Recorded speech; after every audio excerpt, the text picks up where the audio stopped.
hamok.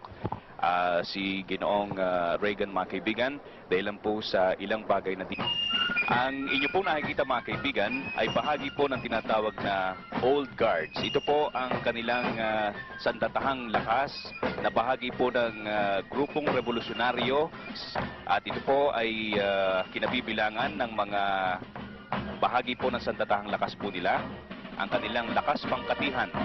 Ang ipinakikita ngayon ay isang espesyal na pagdaloy sa marcha na tinatawag po nilang Revolutionary March para po sa kanilang mahal na Pangulo. Mr. President, Mrs. Marcos, it gives me special pleasure to welcome you to the United States. Mrs. Reagan and I have been long looking forward to returning the hospitality you showed us on our 1969 visit to your country. Our two peoples enjoy a close friendship, one forged in shared history and common ideals. In World War II, Americans and Filipinos fought side by side in the defense of freedom, a struggle in which you, Mr. President, personally fought so valiantly. The values for which we struggled, independence, liberty, democracy, justice, equality, are engraved in our constitutions and embodied in our people's aspirations. Today, our ties remain strong, benefiting each of us over the full range of our relations. Politically, we tend to view many world issues the same general way. Yours, Mr. President, is a respected voice for reason and moderation in international forums. The Philippines, with its ASEAN partners, has taken the lead in search for self-determination for the people of Kampuchea.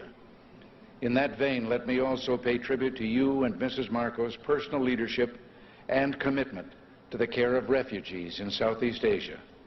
Under your direct sponsorship, the Philippines Refugee Processing Center has become a model of its kind in encouraging the development of self-sufficiency and the restoration of human dignity. The Philippines and you, Mr. President, play an important role in addressing the problems of economic development in the world. At Cancun, we made a new start toward a more effective and practical dialogue and improved cooperation among industrial and developing countries. Your leadership in that area, Mr. President, is vital and widely respected. Under your leadership at home, the Philippines can boast a record of solid economic growth over the past decade, attributable in significant part to its hospitable attitude toward free enterprise and private initiative.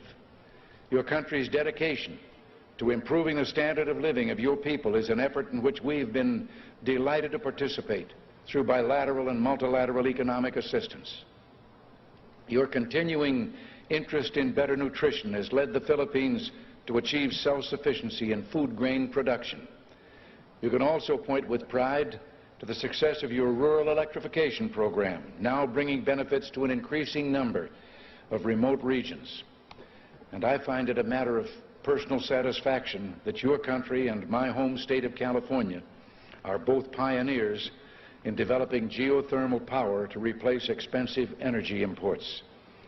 The United States remains the Philippines' leading trading partner, and American firms are the largest foreign investors in your country, reflecting their confidence in your progress and prospects for economic growth.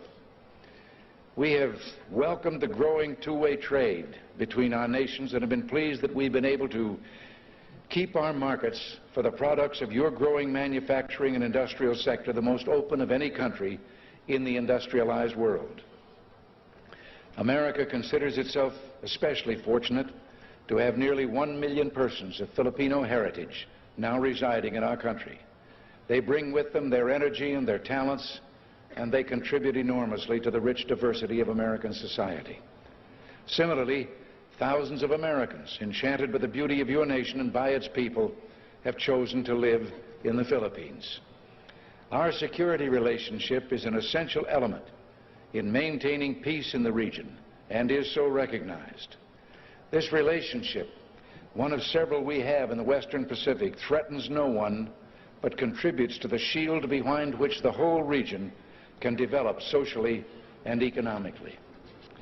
Mr. President, under your leadership, the Philippines stands as a recognized force for peace and security in Southeast Asia, through its bilateral efforts and through its role in ASEAN, which is the focus of our regional policies in Southeast Asia. Mr. President, Mrs. Marcos, the United States deeply values its close friendship and alliance with the Philippines. We seek to use this visit to further strengthen our ties with your country. Nancy and I are personally delighted that you're here, and we say welcome to the United States, welcome to our national home.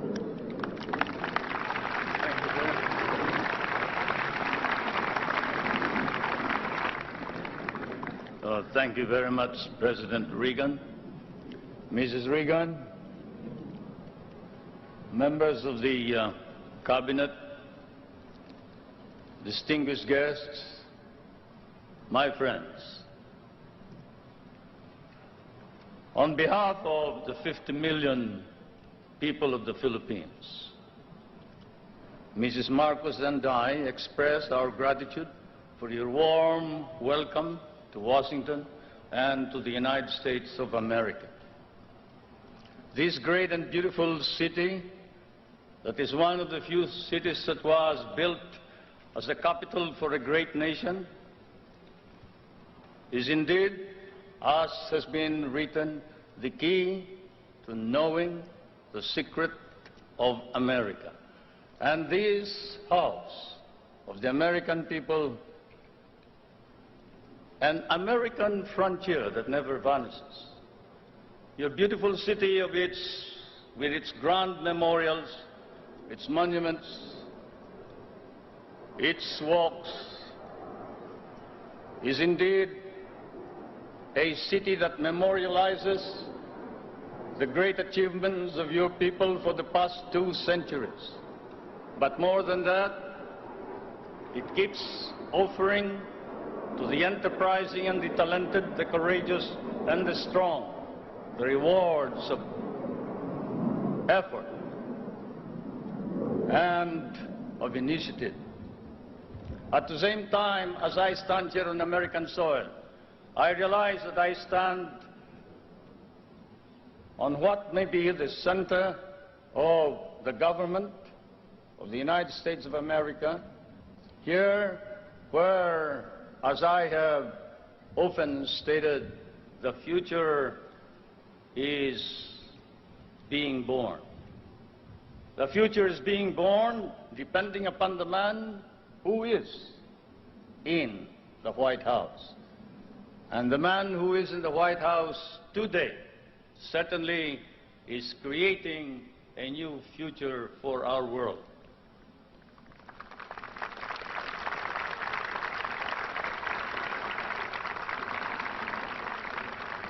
For Mr. President, I come from that part of the world wherein the poorest of the world's population live.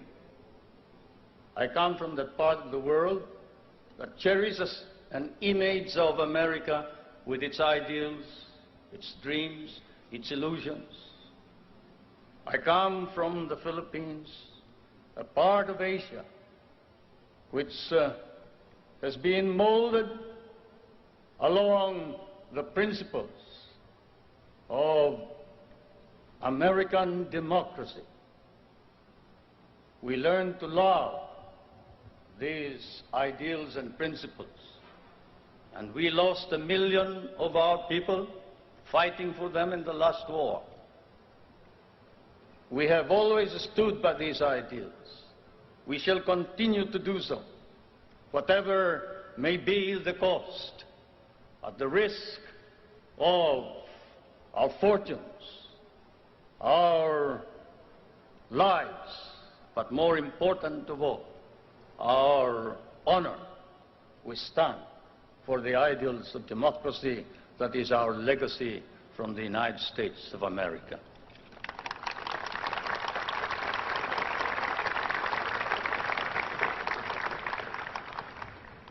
I did not come to burden you further with additional problems, Mr. President. For I know that, as I have said in many a speech before my own people and before the world. Fate and destiny has decreed that the United States of America be the trustee of modern civilization against the threat of a possible second dark ages. And America cannot fail.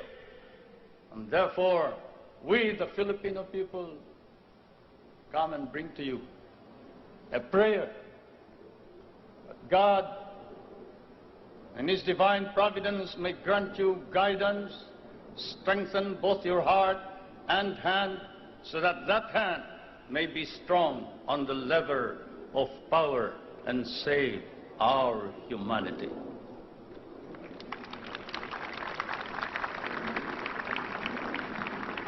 If America fails, then the world is lost.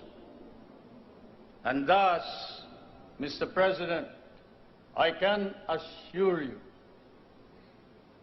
that throughout all of Asia, there is nothing but a reservoir of goodwill for you, the American people, and the United States of America.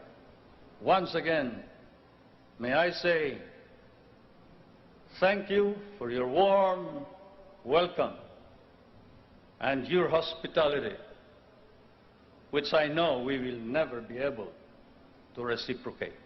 Thank you.